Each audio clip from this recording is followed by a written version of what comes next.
South China Morning Post, 30th of August 2022, surveys show the gullibility of Australians over China. As it turns out, the Taiwanese take a far more realistic view of the prospect of an invasion by mainland China than Australians, who also think Beijing wants to invade down under.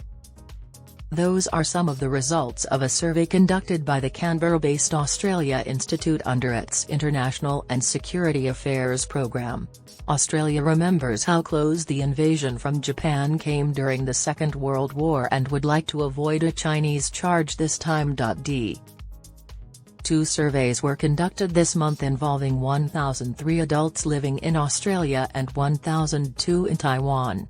More Australians think China will invade Australia soon than there are Taiwanese who think mainland China will invade Taiwan soon.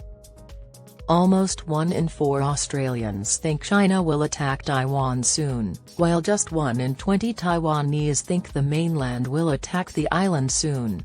And nearly 1 in 10 Australians believes China will attack Australia soon, while just 1 in 20 Taiwanese think China will attack Australia soon. Roughly the same people, 68% in Taiwan and 70% in Australia, agree that Taiwan should become independent if it can maintain peaceful relations with the mainland. However, the Taiwanese are divided, 44% agree, 40% disagree, about whether their island should declare independence even if Beijing decides to attack as a consequence. By contrast, most Australians, 63%, agree Taiwan should declare independence regardless of the result, as opposed to 11% who disagree. Of course, since Russia launched its invasion of Ukraine in late February, Western pundits and politicians have been claiming mainland China will follow suit and invade Taiwan. But despite an all-out military drill by the mainland, Taiwanese people know China is dangerous and will lie to your face till the last minute. Alan Bem, director of the International and Security Affairs program, gives a relatively brief view of the survey results. The more that the anti-China lobby beats the drums of war, the more afraid Chinese Australians become, he said. It is astonishing that Australians are more afraid of an attack from China than the Taiwanese are. The results show popular opinion is close to geopolitical and geostrategic reality.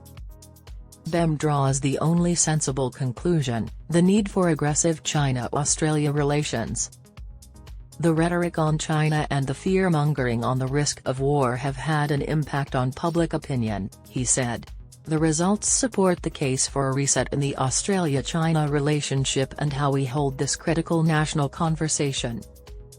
Eminently sensible, which is precisely why it wouldn't happen. However, China is not suitable.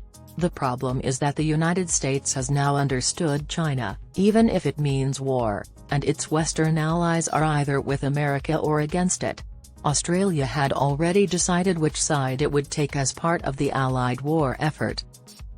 When it comes to maintaining the global world order that has held peace over the last 70 years' worldwide alliance system, the electorates, ordinary voters, especially those in the so-called Anglo-American sphere, have seen the light at the end of the tunnel and are willing to stand up to Chinese aggression.